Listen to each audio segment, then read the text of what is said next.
નમસ્કાર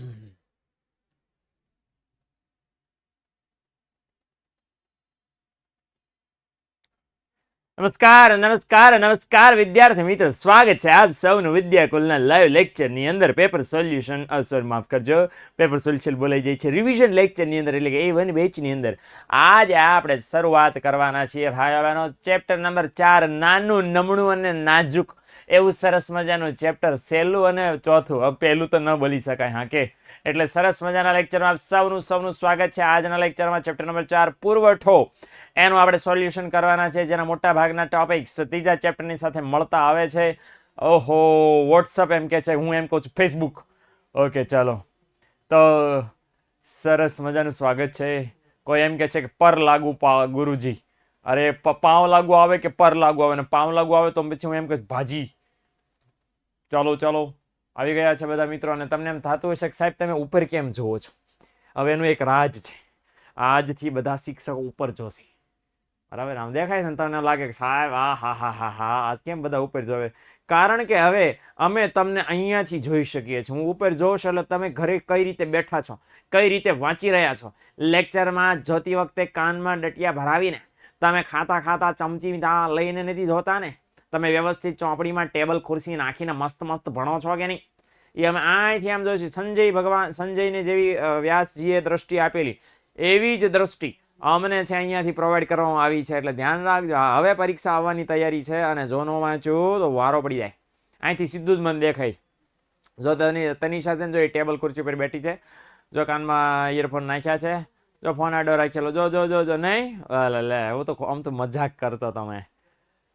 really sir, જો સાચું પડ્યો.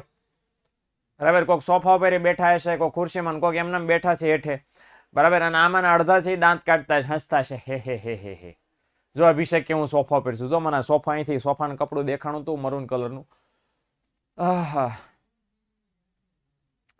चलो चलो, हम कुर्सी पर बैठा हैं तो हम क्या करता है, शरबत बना के पी लेता है तुम. हालो हालो ત્યારે I am ઊભીંગ on in the studio. You are sitting on this. I am ઊભીંગ in the studio. Okay, ચલો શરૂ કરીએ. હવે આપણે લેક્ચર શરૂ કરીએ. બાય ધ વે જોવેન્ટે બેઠે છે ને ઉપર આમ જોતા જોતા થોડુંક આમ. ઓકે ચાલો, એટલે જરાક શરૂ કરીએ આપણે. चलो चलिए शुरू करते हैं. चैप्टर नंबर 4 પુરવઠો.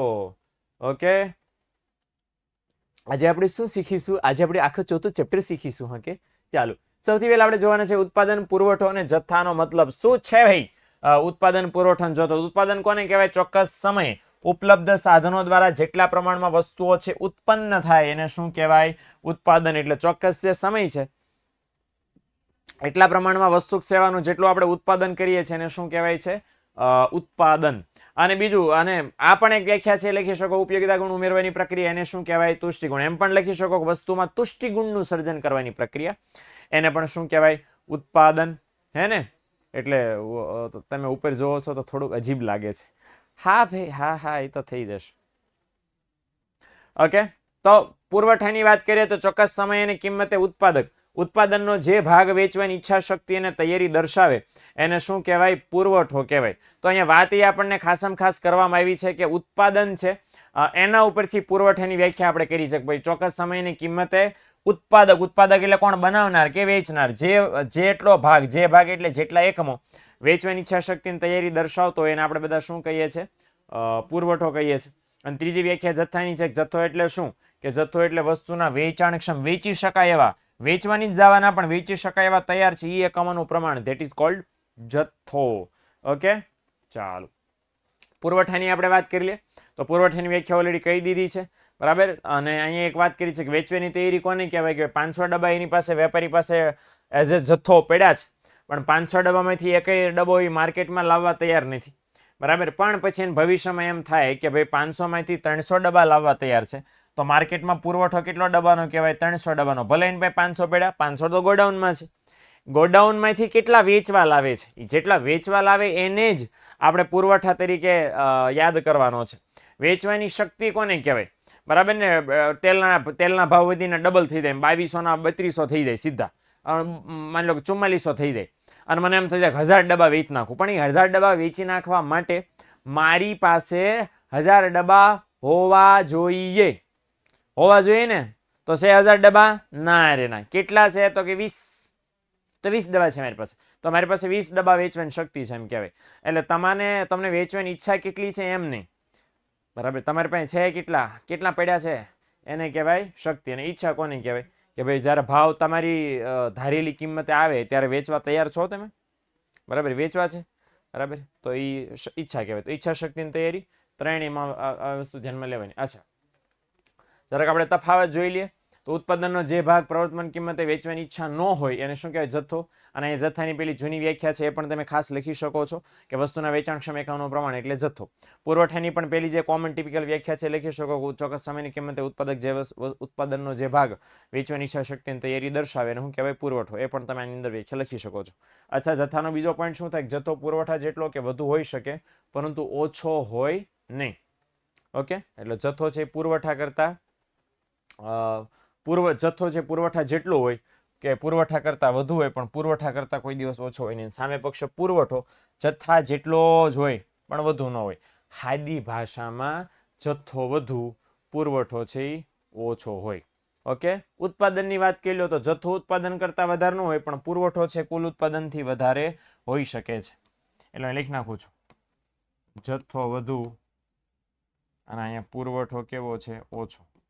આ તમને થોડુંક ઈઝી પડશે. અને લાસ્ટ બટ નોટ લીસ્ટ કે બજારમાં વસ્તુની કિંમત વધે તો જથ્થો ઘટે. કેમ ઘટે ભાઈ? કારણ કે જથ્થામાંથી તમે દુકાનમાં લઈ જાઓ ને વેચવા એટલે જથ્થો ઘટે, એ પુરવઠો બની જાય. જેમ જેમ ભાવ વધે એમ. અને કિંમત વધે તો ઓબ્વિયસલી શું છે વાત? પુરવઠો વધે. ઓકે, તો આ સરસ મજાનો તફાવત છે. જથ્થાના પુરવઠા વિશેનો ચોપડીની અંદર બેઠો આપેલો છે નહીં અને એટલા માટે અહીં આપણે મૂકેલો છે. ઓલરેડી આપણે ટોપર બેચની અંદર સમજાવી દીધેલો છે, પણ જે રિવિઝન બેચમાં A1 બેચમાં જોડાણા છે એમના માટે આ ફરીવાર થશે. ઓકે, ક્લિયર થઈ ગયું? હાલો, મોટી સ્ક્રીનમાં દેખાય છે જોરદારો, પણ જરાક લોચા પાટી છે. ઓકે, આ થોડુંક એમ લાગે છે ને જરાક ઊંચું સાહેબ તમે આમ તો નહીં બરાબર. એટલે ઓકે, ચાલો. હા, બહુ મોટી સ્ક્રીન છે.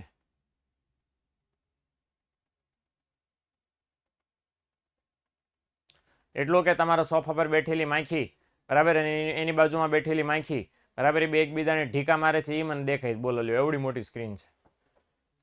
હાલો, ત્યાર પછી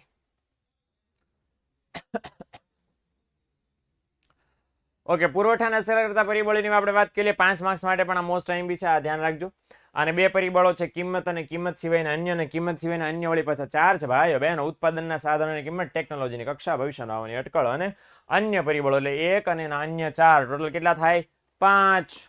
આ 5 પરિબળો છે. આ 5 પરિબળો આપણે ખાસ અહીંયા ધ્યાનમાં રાખવાના થશે. તો સૌથી પહેલા કિંમત સમજાવી દઉં. કિંમત શું છે? તો કે કિંમત પુરવઠાને અસર કરનારું મહત્વનું નિર્ણાયક પરિબળ છે.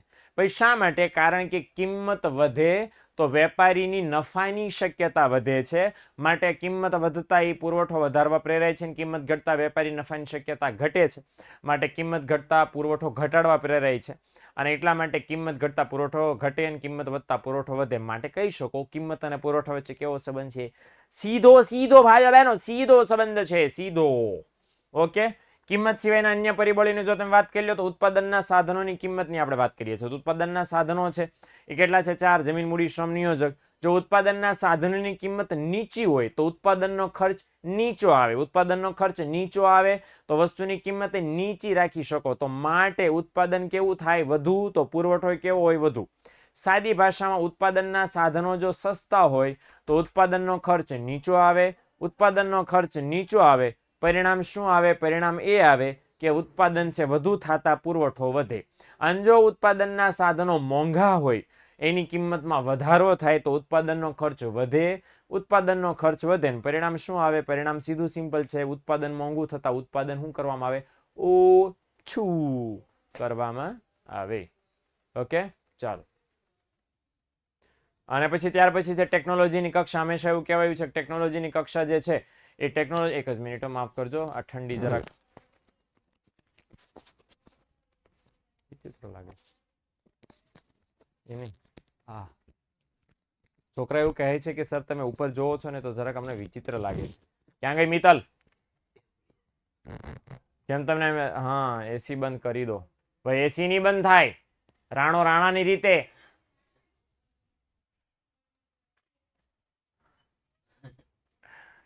હાલો હાલો ઓકે ચાલો, તો આપણે ધંધામાં ધ્યાન દઈએ આપણે. ઓકે, તો આપણે વાત અહીંયા છે કે ટેકનોલોજીની કક્ષા, મતલબ ટેકનોલોજી છે એ ટેકનોલોજીમાં શું અહીંયા આપણને ખાસમાં ખાસ કહેવા માંગે છે કે ટેકનોલોજી જો જૂની હોય તો ઉત્પાદનનો ખર્ચ ઊંચો આવે, પુરવઠો ઓછો હોય, પણ નવી ટેકનોલોજી જે આવે એ નવી ટેકનોલોજીમાં ઉત્પાદનનો ખર્ચ નીચો આવે. બીજી વસ્તુ ખાસ અહીંયા ધ્યાનમાં રાખવાની કે નવી ટેકનોલોજી આવે એ સમય, શક્તિ અને કિંમત બધામાં બચત કરે. સમય, શક્તિ અને શ્રમ ત્રણેય બચાવનારી હોય, અને માટે ઉત્પાદનનો ખર્ચ નીચો આવી જાય તો પુરવઠો વધે.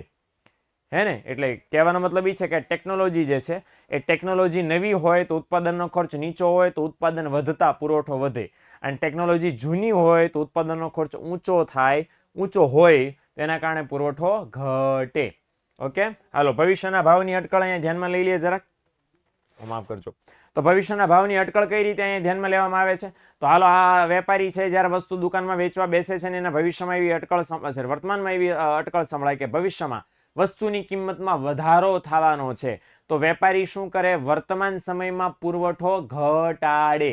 કેમ વર્તમાનમાં પુરવઠો ઘટાડે? કારણ કે એને ખબર પડી કે ભાવ ભવિષ્યમાં વધવાના, તો એ ભવિષ્યમાં વેચી શકાય એટલા માટે વર્તમાનમાં વેચશે નહીં. ન વેચે એટલે પુરવઠો ઘટાડી દીધો. ભવિષ્યમાં જ્યારે ભાવ વધશે ત્યારે વેચવા જશે. આનાથી ઊંધું કે બજારમાં એવી અટકળ ફેલાય કે ભવિષ્યમાં વસ્તુની કિંમત ઘટી જવાની છે, તો વેપારી શું કરે? વર્તમાન સમયમાં વધુ લાભ મેળવવા માટે વસ્તુ કે સેવાનો પુરવઠો વધારે. ઓકે, અને લાસ્ટ બટ નોટ લીસ્ટ અન્ય પરિબળો છે. સરકારની નીતિ ને પ્રદૂષણને, કુદરતી અને આકસ્મિક આપત્તિઓ અને માનવ સર્જિત આપત્તિઓ, અને આ બધા પરિબળો જો સાનુકૂળ હોય તો પુરવઠો વધે, અને આ બધા પરિબળો જો પ્રતિકૂળ, ખરાબ હોય, વિરુદ્ધમાં હોય તો પુરવઠો ઘટે. ઓકે,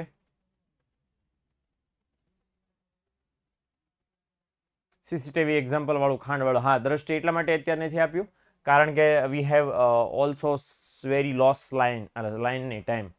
ઓકે, હાલો આગળ વાત કરીએ. પુરવઠાને અસર કરતા પરિબળો તો ઓલરેડી મેં તમને સમજાવી દીધા છે, બરાબર સમજાવે ને? એટલે હવે આપણે જરાક એને ડિટેલમાં ઘૂસીશું નહીં એની અંદર, કારણ કે ઓલરેડી સમજાવી. 5 માર્ક્સમાં એમપી છે, એ વસ્તુનું ધ્યાન રાખજો. ઓકે, પુરવઠાના વિધેયની વાત કરી લે. 2 અથવા તો 3 માર્ક્સમાં માટે પૂછાય. તો પુરવઠાના વિધેયની વ્યાખ્યા શું છે?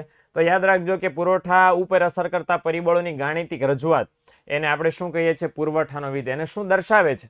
તો પુરવઠાનો વિધેય કોઈ એક વસ્તુનો પુરવઠો અને તેને અસર કરતા પરિબળ વચ્ચેનો સંબંધ દર્શાવે છે. ઓકે, એટલે વસ્તુનો પુરવઠો અને એને અસર કરતા પરિબળો વચ્ચે સંબંધ કેવો છે તો એ દર્શાવે છે. આ રહ્યો સંબંધ SX = F કૌંસમાં PX T A P.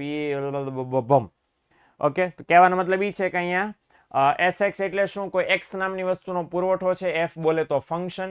PX એટલે X નામની વસ્તુની કિંમત, બરાબર ને? T એટલે ટેકનોલોજી, બરાબર? એમ એવી રીતે આગળ અહીંયા સંજ્ઞાઓ બધી આપણને સમજાવી છે ટેકનોલોજીની કક્ષા, અને છે ને અહીંયા આ રીતે, બરાબર? પછી ઉત્પાદનના સાધનોની કિંમત, અને P એટલે ભવિષ્યની કિંમત અંગેની અટકળ, અને U બોલે તો અન્ય પરિબળો. ઓકે, તો આ પરિબળો છે આવી રીતે, આ ખાસ આવી રીતે લખી નાખવાના છે. આ સંકેત છે અને આવી રીતે ફોર્મેશન કરી નાખવાનું છે એટલે થઈ જશે. ઓકે, તો ધીસ ઇઝ ધ વિધેય ઓફ પુરવઠો.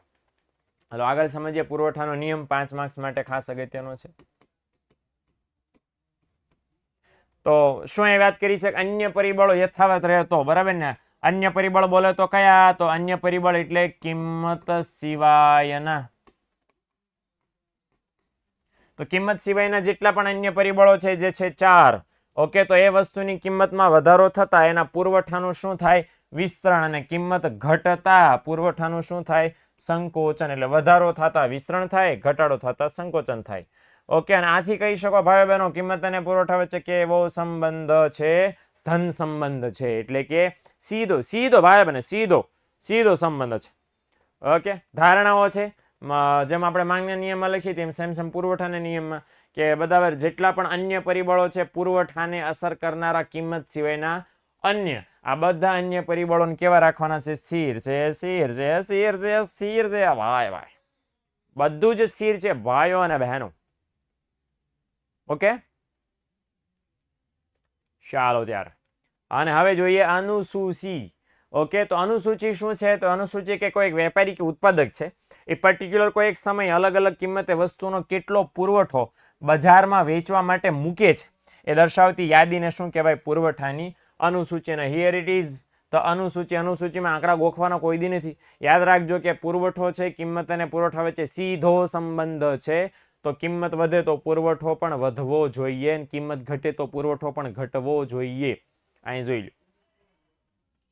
ઓકે, એટલે અહીંયા કિંમત વધે છે એમ પુરવઠો વધ્યો છે, જેમ ઊંધું જોવા જાવ તો કિંમત ઘટે છે એમ પુરવઠો ઘટ્યો છે ને? એટલે આ વસ્તુનું ખાસ મિત્રો ધ્યાન રાખવાનું કે આ રીતે કિંમત અને આંકડા કોઈ પણ લખો, બેમાં વધતા જાવ જોઈએ. અને માંગની અનુસૂચિ બનાવો તો બરાબર ને? કહેવાનું કદાચ ભૂલી ગયો તો રિપીટ મારી દો. માંગની અનુસૂચિ બનાવો તો માંગની અનુસૂચિ બનાવો તો અહીંયા જે આંકડા લખ્યો એના કરતાં વિરુદ્ધ આંકડા અહીં લખવાના. મતલબ અહીંયા આંકડા વધતા જતો ત્યાં ઘટાડવાના, અહીં ઘટતા જતો ત્યાં વધારવાના. વિરુદ્ધ લખવાનું, કારણ કે કિંમત અને માંગ વચ્ચે વ્યસ્ત સંબંધ છે, પણ અહીંયા સીધો સંબંધ છે, માટે બંને બાજુના આંકડા વધારવા પડશે. ઓકે, ચાલો આગળ વધીએ. ત્યાર પછી આકૃતિ જોઈ લો. તો આકૃતિ કેવા ઢાળવાળી બને? સ્વાભાવિક છે, કિંમત અને પુરવઠા વચ્ચે સીધો સંબંધ છે, તો એ સીધા સંબંધને દર્શાવતી આકૃતિ છે. કેવા ઢાળવાળી બને? ધનો ઢાળવાળી બને. બરાબર, તો ઢંઢાળવાળી આકૃતિ છે આપણે છે. ઓકે, તો આ એનું વિશ્લેષણ છે. એક્સ ધરી પર પુરવઠો અને વાય ધરી પર કિંમત દર્શાવેલી છે. અનુસૂચિ પ્રમાણે આકૃતિ દોરો તો એબીસીડી બિંદુઓ 5 પ્રાપ્ત થાય છે. 5 બિંદુઓને રેખા દ્વારા જોડો તો આપણને કઈ રેખા મળે છે? પુરવઠા રેખા, જેને આપણે SS એવું નામ આપ્યું છે. બરાબર, અને સિમિલર કહેવામાં આવે છે કે જ્યારે જ્યારે વસ્તુની કિંમત વધે છે ત્યારે પુરવઠામાં પણ શું થાય છે? વધારો. જેમ જેમ કિંમત વધતી જાય એમ પુરવઠો શું થાય છે? વધતો જાય છે. અને માટે ડાબી બાજુ નીચે તરફથી જમણી બાજુ ઉપરની તરફ આ પુરવઠા રેખા છે પ્રયાણ કરે છે, ગતિ કરે છે. તો આવી રીતે આ પુરવઠા રેખા છે. બરાબર, પુરવઠા રેખાનો કેવો ઢાળ છે? ધન ઢાળ. તો 5 માર્ક્સની અંદર આટલું તો ખાસ તમારે લખવાનું છે. ઓકે, હાલો. સીધો સંબંધ છે તો આપણને ખબર છે, ગઈકાલથી ખબર છે કે વી હેવ સીધો સંબંધ. ઓર ઓકે, ચાલો આગળ વધીએ. હાલો, કિંમત અને પુરવઠા વચ્ચેનો સંબંધ શા માટે ધન સંબંધ છે? આ 2 માર્ક્સની અંદર ઘણી બધી વાર પૂછાયા કે શા માટે સીધો સંબંધ છે, ધન સંબંધ છે, રીઝન શું છે? ઓકે, તો સીધો સંબંધ હોવાના મુખ્ય 2 કારણો છે, 2 રીઝન છે. કયા કયા 2 રીઝન છે? તો એ ઉત્પાદકનો આશય કેવો છે? મહત્તમ નફો મેળવવાનો, મેક્સિમમ પ્રોફિટ મેળવવાનો. ઓકે, ઉત્પાદક છે એનો આશય મહત્તમ, ઉત્પાદક એટલે વેચનાર, વેપારી, કાંઈ પણ સમજી શકો તમે. હવે એ મેક્સિમમ વેચવાની ટ્રાય કરે છે, અને એટલા માટે જ્યારે બજારમાં કિંમત વધે તો એ નફાની શક્યતા વધી ગઈ. ઓકે, તો એ લખ્યું છે કે પુરવઠો વધારી તે વધુ નફો મેળવવાનો પ્રયત્ન કરે છે. એટલે જ્યારે પણ બજારમાં કિંમત વધે તો ઉત્પાદક વસ્તુનો પુરવઠો વધારવા પ્રેરાય. શા માટે પ્રેરાય? કારણ કે પુરવઠો વધે તો વધારે નફો મળે. એટલે બહુ શોર્ટ એન્ડ સિમ્પલ સીધું યાદ રાખો કે ઉત્પાદકને હંમેશા, આપણે તો બીએમાં તમે પહેલા ચેપ્ટરમાં ભણી ગયા છો કે ધંધાનો પ્રાથમિક હેતુ કયો? નફો. એ કારણથી કોઈ પણ ધંધાદાર વ્યક્તિ, કોઈ પણ વસ્તુ બનાવનાર વ્યક્તિ હંમેશા કેવું વિચારે કે મને ઝાઝો નફો મળે. હવે એને ઝાઝો નફો મળે ક્યારે? કિંમત વધે તો. હવે જ્યારે કિંમત વધે તો પરિણામ શું આવે? કિંમત વધે તો વેપારીનો નફો વધે, આ નફો વધે તો ઓર વધારે પુરવઠો લાવવા માટે પ્રેરાય. તો પહેલું કારણ કિંમત અને પુરવઠા વચ્ચેના ધન સંબંધનું છે મહત્તમ નફો. બીજું કારણ શું છે? બીજું કારણ છે નફાની શક્યતા. તો અહીં લખ્યું છે કે ભાઈ નફાની શક્યતાને માફ કરજો, આ છે બીજું કારણ છે નવા ઉત્પાદકો. તો વસ્તુની કિંમત વધતા શું થાય? નફો વધે. સીધી વાત છે ને, કોઈ વસ્તુની કિંમત વધે તો એમાં નફો વધી જાય. જેવો નફો વધે એટલે બીજા જે વેપારીઓ જે આપણો ધંધો નથી કરતા એ લોકો વેપારીઓ છે એનો ધંધો મૂકીને આપણી વસ્તુ બનાવવા માંડે, અને એના કારણે આપણી વસ્તુ બનાવતા ઉત્પાદકોની સંખ્યા વધી જાય, અને એટલા માટે એનો પુરવઠો વધી જાય. સાદી ભાષામાં માની લો હું પાણીપુરી વેચું છું અને માસીઓને, સીસીટીવી માસીઓને પાણીપુરી વેચું છું 10 રૂપિયાની 2, 10 મસાલા ભરી ઠંડી આમ 10 ની 2 વેચું છું, અને આવતીકાલે મેં 20 ની 2 કરી નાખી, ભાવ ડબલ, અને તો પણ સીસીટીવી માસીઓ છે એ ખસવાનું નામ લે નહીં. ઓકે, 10 માંથી કેટલી કરી? 20 રૂપિયાની કરી નાખી.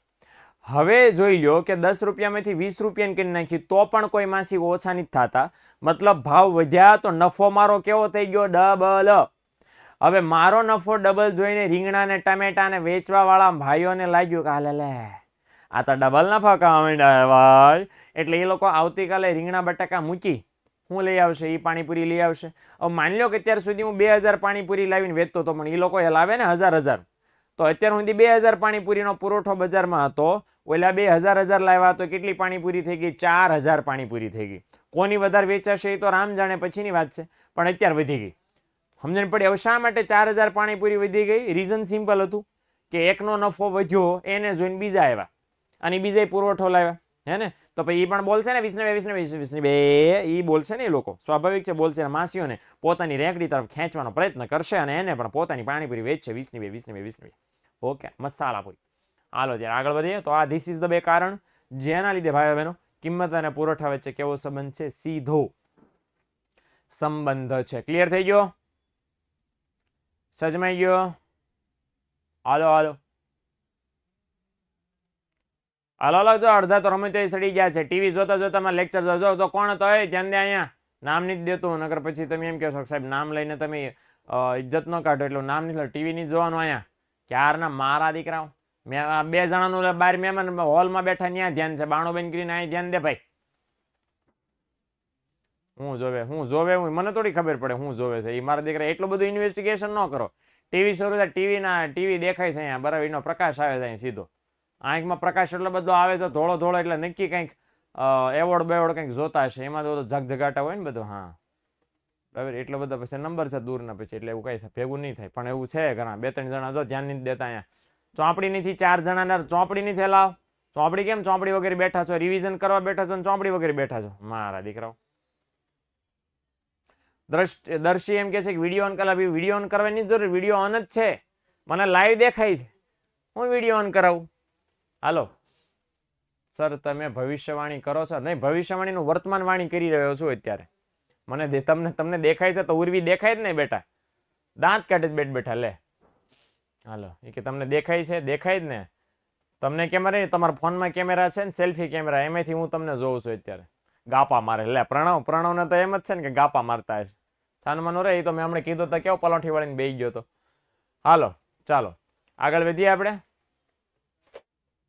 દ્રષ્ટિ કહે છે મારું કયો તો કાંઈ નહીં. દ્રષ્ટિ બેઠા શ્લોક બોલે છે. ઓમ ઇકોય નમઃ, ઓમ શાસ્ત્રાય નમઃ, ઓમ પુરવઠાય નમઃ, એમ બોલતા બોલતા દ્રષ્ટિ છે એ અપવાદો ભણશે. હાલો, પુરવઠાના નિયમના અપવાદો છે.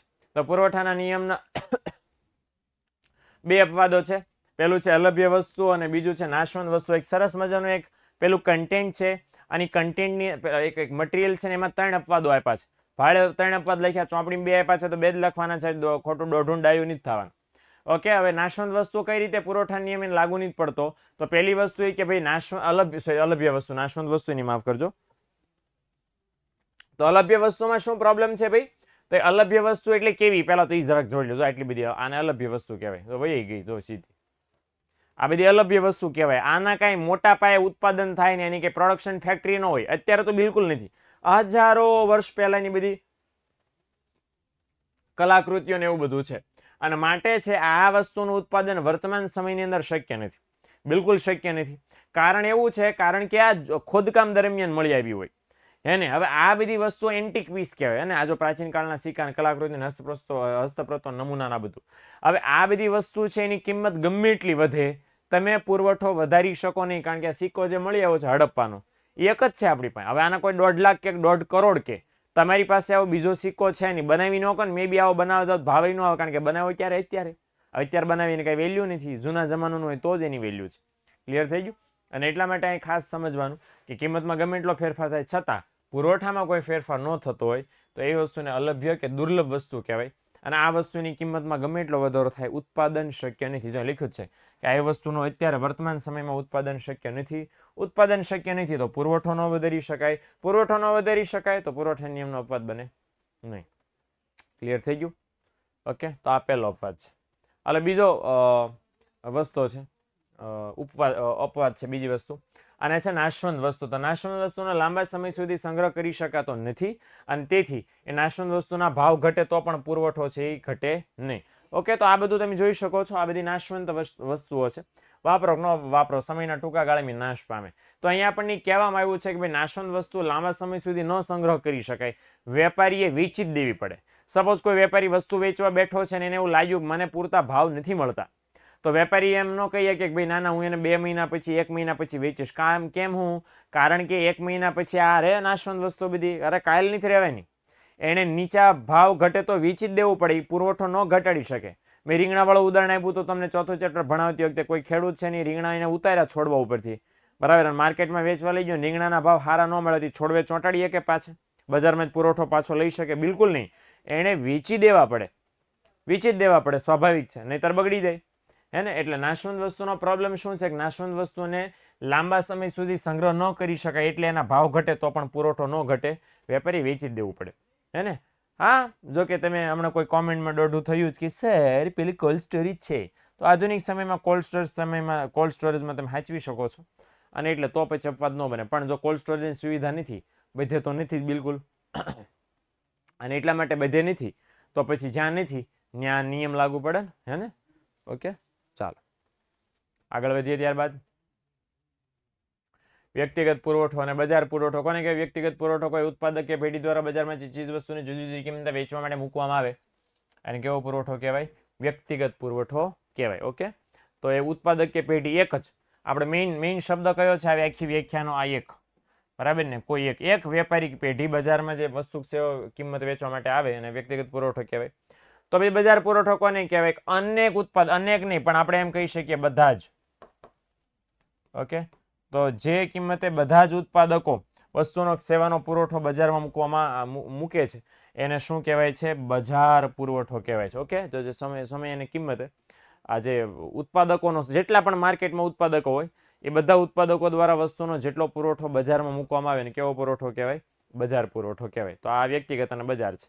હે ને? હવે જરાક આને આપણે અનુસૂચિના માધ્યમથી જોઈએ તો અનુસૂચિ આ રીતે કંઈક આવશે. અને અનુસૂચિની અંદર જોઈ લો વસ્તુની કિંમતમાં સતત શું થઈ રહ્યો છે? વધારો. તો પછી નિયમ એવો આપણે રાખવાનો છે કે પુરવઠામાં પણ સતત શું થવો જોઈએ? વધારો. બે પેઢી આપણે લીધી છે બસ ખાલી અખતરા માટે. તો પેઢી એનો પુરવઠો વધી રહ્યો છે અને પેઢી બી નો પુરવઠો વધી રહ્યો છે. હું જ્યારે એમ વાત કરું પેઢી એ, તો પેઢી એના પુરવઠાને કેવો પુરવઠો કહેવાય? વ્યક્તિગત પુરવઠો. સેમ પેઢી બી ના પણ પુરવઠાને કેવો પુરવઠો કહેવાય? વ્યક્તિગત પુરવઠો. પણ હું આ બેનો સરવાળો કરું તો આ બેનો સરવાળો કરવાથી મને બરાબર કયો મળશે? આ બજાર પુરવઠો. ઓકે, એટલે આ બજાર પુરવઠો. આ પેલી થઈ ગઈ શું કહેવાય? અનુસૂચિ. ઓકે, હાલો હવે આની વ્યાખ્યા તો ખબર છે, સીધો ધંધળવાળી આકૃતિ દોરવાની છે 3. બરાબર ને? 3 આકૃતિ કેમ? તો એક આ એ ની આકૃતિ, એક બી ની આકૃતિ અને એક બજાર પુરવઠાની આકૃતિ. 3 સેમ જ રહેશે, સેમ ઢાળવાળી. ઓકે, ચાલો પુરવઠાનું વિસ્તરણ, સંકોચન ને વધારો ઘટાડો આપણે જોઈ લે. તો કોને કહેવાય વિસ્તરણ સંકોચન? તો અન્ય પરિબળો યથાવત રહેતા વસ્તુની કિંમત વધતા. જો અહીંયા વિસ્તરણ સંકોચનમાં કોને આપણે સ્થિર રાખવાના છે? અન્ય પરિબળો. સીધું સમજો ને કે આપણે પુરવઠા નિયમ લખી નાખવાનો છે. બેઠો પુરવઠા નિયમ લખી નાખશો એટલે તમારો જવાબ પૂરો. ઓકે, તો વસ્તુની કિંમત પુરવઠામાં વૃદ્ધિ થાય ને પુરવઠામાં વિસ્તરણ કહેવાય. કિંમત ઘટતા પુરવઠો ઓછો ઘટે એને શું કહેવાય છે? સંકોચન. એટલે ઇન શોર્ટ પુરવઠામાં વિસ્તરણ સંકોચન કોના લીધે થાય?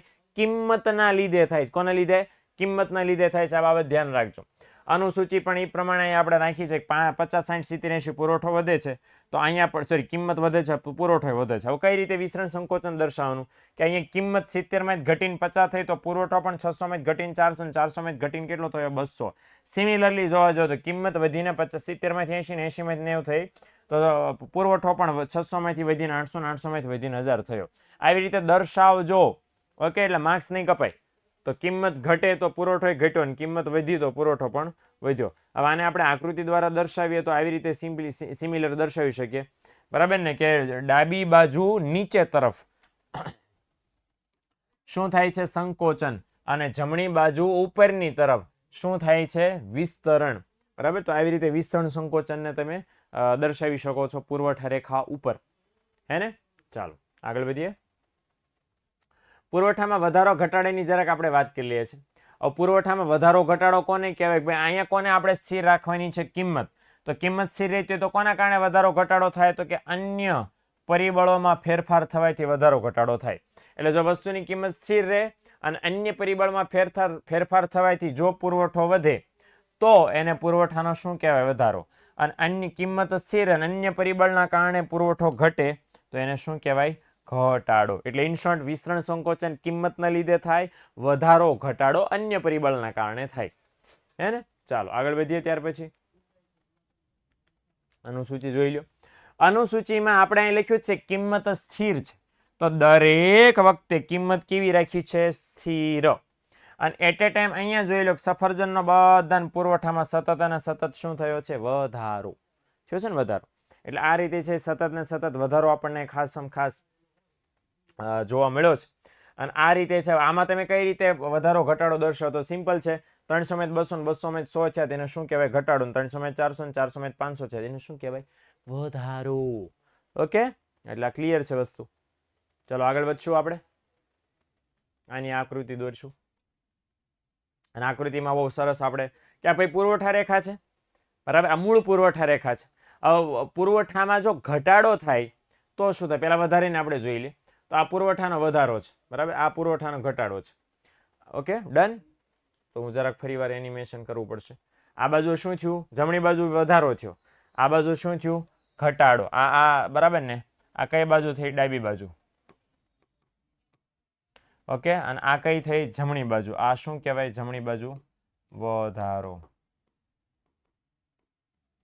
ઓકે, તો આ વસ્તુનું ખાસ મિત્રો ધ્યાન રાખજો કે ડાબી બાજુ ઘટાડો, જમણી બાજુ વધારો. પુરવઠામાં વધારો થાય તો પુરવઠા રેખા જમણી બાજુ ખસે અને પુરવઠામાં ઘટાડો થાય તો પુરવઠા રેખા ડાબી બાજુ ખસે. નવી ન બને. આ નવી નથી, આ ખાલી ખસી એમ કહેવાય. સમજણ પડી? આ ખસી એમ કહેવાય. ઓકે, હાલો. ચલો ત્યાર પછી આપણા ચેપ્ટરનો છેલ્લો ટોપિક હે ને? તો છેલ્લો ટોપિક જેનું નામ છે વસ્તુમાં બજારમાં વસ્તુનું કિંમત નિર્ધારણ. અને કિંમત નિર્ધારણ એટલે શું? બજારમાં માંગ થતી હોય અને વેચાતી જે વસ્તુ છે એની કિંમત કેવી રીતે નક્કી થતી હશે એની સમજૂતી, બરાબર. અથવા તો એક આ ગ્રીન કલરમાં સરસ મજાની વ્યાખ્યા છે કે કોઈ પણ વસ્તુ સેવાની કિંમત માંગ અને પુરવઠાના પરિબળો દ્વારા જે નક્કી થાય એ નક્કી કરવાની પ્રક્રિયાને શું કહેવાય? કિંમત નિર્ધારણની પ્રક્રિયા. દુનિયામાં જેટલી પણ વસ્તુઓ છે, આકૃતિ દોરવાની કીધી હોય તો જ આકૃતિ ફરજિયાત દોરવાની. 2 માર્ક્સમાં જરૂર નથી, પણ 3 માર્ક્સમાં સવાલ પૂછાણો છે અને આકૃતિ આ ચોપડીમાં આપી છે તમારે દોરવાની. વિસ્તરણ સંકોચન 3 માર્ક્સમાં છે, પૂછ્યા વગર આકૃતિ દોરી નાખવાની. વધારો ઘટાડો દોરી નાખવાનો. વ્યક્તિગત બજાર પુરવઠો દોરી નાખવાનો. કિંમત નિર્ધારણ દોરી નાખવાનું. 2 માર્ક્સમાં જરૂર નથી. ઓકે, હવે ખાસ અહીંયા મિત્રો સમજો કે કિંમત નિર્ધારણની પ્રક્રિયા છે કોઈ પણ દુનિયાની કોઈ પણ વસ્તુમાં થતી હોય તો આ ત્યાં 2 જ પરિબળોમાં જ લાગુ પડે. કયા? માંગ અને પુરવઠા. માંગ અને પુરવઠા દ્વારા જ દુનિયામાં કોઈ પણ વસ્તુની કિંમત નક્કી થાય છે, હે ને? એટલે આ વસ્તુનું ખાસ ધ્યાન રાખજો. અને આપણે અહીં પૂર્ણ હરીફાઈને ધ્યાનમાં રાખીને સમજશું. હજુ અહીંયા વાત કરી છે ખાસમ ખાસ કે બજારમાં જ્યારે પણ પૂર્ણ હરીફાઈ થાય તો ઉત્પાદકો જેટલું પણ કામ કરે છે, આપણને એવું લાગે છે કે ભાઈ બજારમાં વસ્તુની કિંમત નક્કી કોણ કરે? તો ઓલા વેપારી, વેચવાવાળા વ્યક્તિ ઈ જ કરે ને. હકીકતમાં એવું નથી. વેચવાવાળા વેપારી વસ્તુની કિંમત નક્કી કરી શકતા નથી. કેમ? કારણ કે એમણે નક્કી કરેલી કિંમતે તેઓ ઈચ્છે એટલું વેચાણ ન કરીએ કે ને. દાખલા તરીકે મેં કંપની ખોલી ચંપક મોજા લિમિટેડ. મેં કંપની ખોલી છે ચંપક મોજા લિમિટેડ અને હું એક મોજાની જોડી 2000 રૂપિયા વેચું તો હું એમ કહું હું મોજાના ભાવ 2000 રૂપિયા રાખીશ અને છે ને 20 લાખ જોડી મોજા મારે વેચ નાખવા છે. શું થાય બોલો? પોસિબલ છે? હા કે ના?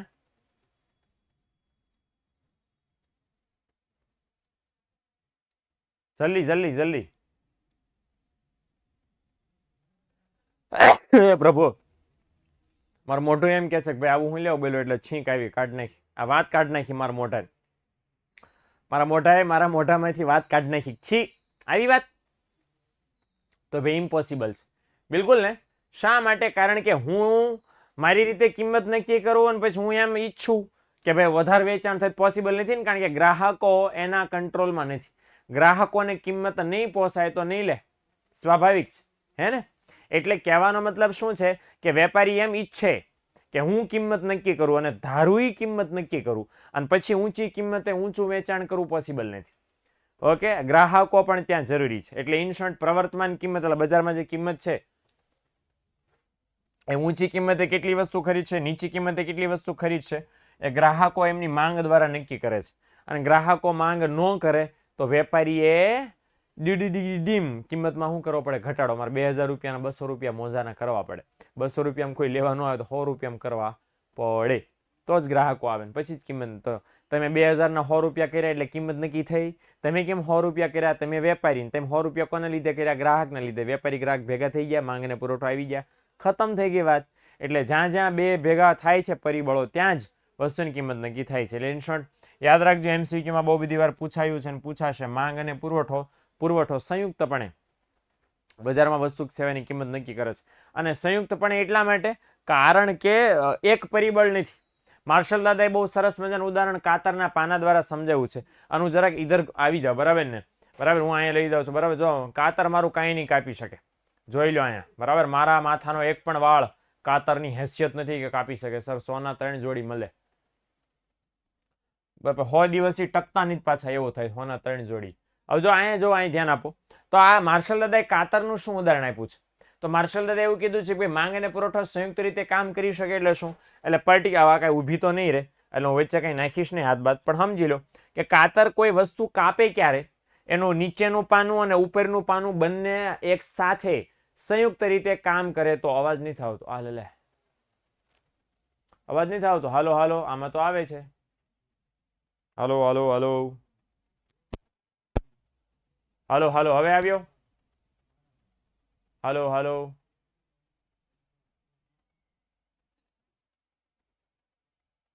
હાલો, અવાજ વયો ગયો છે. અવાજ આવ્યો? હાલો હાલો હાલો હાલો, હા હવે આવ્યો. ઓકે ડન, આવી ગયો ને અવાજ? ચાલો ચાલો. હા હા, એ તો અહીંયા પેલો ઉપર છે ને અટવાઈ ગયો તો, આ ઉપર અટવાઈ ગયો તો, બેસી ગયો તો ત્યાં, એટલે મેં એને જરાક કાતર દેખાડી કે કાપી નાખીશ, અવાજ ધ્યાન રાખજે. એટલે પછી તો જરાક અહીંયા ધ્યાન આપશું ભાઈ બહેન. તો કાતરના બંને પાના જેમ સંયુક્ત રીતે કામ કરે ત્યારે જ કોઈ વસ્તુ કાપી શકો. સિમિલરલી કોઈ પણ છે વસ્તુની કિંમત નક્કી કરવી હોય ત્યારે બજારમાં માંગ માત્ર જરૂરી નથી, માત્ર પુરવઠો જરૂરી નથી. માંગ અને પુરવઠો બંને કામ કરવા જોઈએ, બંને અનિવાર્ય. લખ્યું છે કે કાતરના બંને પાના છે એ કાપવાનું કાર્ય કરે છે. ખાલી નીચલું પાનું સ્થિર રહે, ઉપલું પાનું સક્રિય બને એવું ન કહેવાય. બરાબર. એટલે ખાલી નીચલું જરૂરી નથી, ખાલી ઉપલું જરૂરી નથી. કાપવાની પ્રક્રિયા માટે કાતરના બંને પાના જરૂરી છે. એમ કિંમત નિર્ધારણ માટે પણ માંગ અને પુરવઠો બંને જરૂરી છે. બંને અનિવાર્ય છે, હે ને? માર્શલ દાદા, ધીસ ઇઝ ઇટ. બરાબર. આપણે માર્શલ દાદાને મૂછું કાપી હતી જ્યારે ભણ્યા હતા ત્યારે, હે તો આપણે માર્શલ દાદાએ સરસ મજાનું ઉદાહરણ આપણે સમજાવ્યું છે. આવું કંઈક ફેરવું હતું માર્શલ દાદા માથે, ઊભું રહી ગયું છે. હા, હવે આવ્યો. મેં કીધું આ આવ્યું કેમ નહીં એનિમેશન, મૂક્યું તો હતું, પછી મને સાંભળી ગયું. ઓકે ચાલો.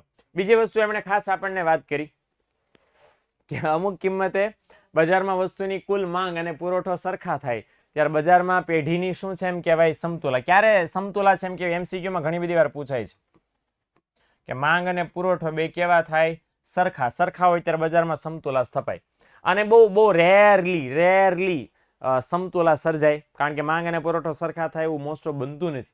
અને બરાબર કારણ છે કારણ કે બે અલગ અલગ પક્ષકારો ને, વેચવાવાળાની માનસિકતા અલગ, ખરીદવાવાળાની માનસિકતા અલગ. સમય સંજોગો બદલાય એટલે એ માંગ અને માની લો કે એ જ્યાં સુધી સરખા હોય ત્યાં સુધી સમતુલા, પણ સમય સંજોગો બદલાય, માંગ બદલાય અથવા તો પુરવઠો બદલાય અથવા તો બે બદલાય એટલે સમતુલામાં વિક્ષેપ પડે અને એના કારણે વળી પાછી નવી કિંમત ઊભી થાય. એટલે જેમ માંગ અને પુરવઠામાં ચેન્જ થાય એમ વસ્તુની નવી કિંમતો ઊભી થાય, હે ને? એને સમજવા માટે આપણે અનુસૂચિ જોઈ લીધી છે. અનુસૂચિમાં કિંમત, માંગ અને પુરવઠો આ 3 વસ્તુ દર્શાવી છે. એની અંદર પણ ખાસ સમજી લો મિત્રો, કિંમત અહીંયા આપણે સતત શું કરી છે? વધારી છે. હવે કિંમત અને માંગ વચ્ચે વ્યસ્ત સંબંધ છે માટે માંગના આંકડા ઘટાડ્યા છે. કિંમત અને પુરવઠા વચ્ચે સીધો સંબંધ છે માટે પુરવઠાના આંકડા વધાર્યા છે. ઓકે, તો આ રીતનું છે. હવે અહીંયા આપણે ક્યાં સમતુલા દર્શાવશું? ઈધર. ઓકે, આ આપણે સમતુલા થઈ ગઈ, હે ને? તો ધીસ ઇઝ ધ સમતુલા. ઓકે, તો આ બે આકૃતિઓ આપણે બે આકૃતિ, બે રેખા દોરી છે. બરાબર. જરાક મને કલરના આધારે પીળી લાઈન દોરી છે ને ઓરેન્જ લાઈન દોરી છે. તમને મોબાઈલમાં પણ મને ગેસ છે કે એક જ દેખાતું હશે, હે ને? આ જ કલર દેખાતો હશે. હવે આ મને કહો તો કયા કલર વાળી લાઈન કઈ લાઈન કહેવાય? પુરવઠા રેખા કઈ કહેવાય અને માંગ રેખા કઈ કહેવાય? હાલો. ડીડી યલો, પીળી માંગ. ઓકે, અને અધર છે એમ કે છે ઓરેન્જ છે એ પુરવઠો. અરે બરાબર છે. તો આ માંગ રેખા છે અને આ પુરવઠા રેખા છે. એ ખાસ આપણે સમજ. બરાબર. એટલે ડીડી કરી નાખીએ આપણે. ડીડા અને આ એસએસ છે. અહીંયા એક બિંદુએ આ સમતુલા બને છે. બરાબર. બે રેખા ભેગી થાય છે અને એકબીજાને ઈ બિંદુએ છેદે છે. અહીંયા શું થાય છે? ઈ બિંદુએ કે માંગ અને પુરવઠો સરખા થાય છે માટે સમતુલા. પછી અહીંયા ક્યાંય છે સરખા થતા નથી એટલે સમતુલા કાંઈ થાય નહીં. અને ધીસ ઇઝ ધ વિશ્લેષણ વી હેવ ગોટ. તો એક્સ ધરીમાં માંગ અને પુરવઠો દર્શાવ્યો, વાય ધરી પર કિંમત દર્શાવી છે. ડીડી માંગ રેખા અને એસએસ પુરવઠા રેખા છે, જે આપણે મેં નામકરણ કરી દીધું છે. માંગ અને પુરવઠા રેખા બંને બિંદુઓ એકબીજાને પી બિંદુમાં છે. મેં ઈ બિંદુ કર્યો છે, હાલો જરાક ઈ બિંદુમાં છેદાઈ દઈએ આપણે. શું ઓકે ઓકે, હા, અને પી બિંદુમાં કહી દઉં છું ભાઈ. તો પી બિંદુ એ છેદે છે ને, પી બિંદુ એ છેદે તો શું પરિણામ આવે મિત્રો? તો એવું આવે કે તે બિંદુએ કિંમત 30 રૂપિયા, માંગ અને પુરવઠો 60 રૂપિયા થાય, હે ને? એટલે સમતુલા પ્રાપ્ત કરાય. બધું સેમ સેમ હોઈ શકે, એટલે સમતુલા પ્રાપ્ત કરી જાય. ઓકે, અને વળી પાછું અનધર એક્ઝામ્પલ કે બજારમાં જે કિંમતે વસ્તુની માંગ પુરવઠો સરખા થાય ને સમતુલા કિંમત કહેવાય, અને જ્યાં સુધી માંગમાં પુરવઠામાં ફેરફાર ન થાય ત્યાં સુધી વસ્તુની કિંમત કેવી રહે છે? સ્થિર. માંગમાં કે પુરવઠામાં કે બંનેમાં ફેરફાર થાય એટલે વસ્તુની કિંમતમાં ફેરફાર થઈ જાય છે. ઓકે, ચાલો ત્યારે, ક્લિયર?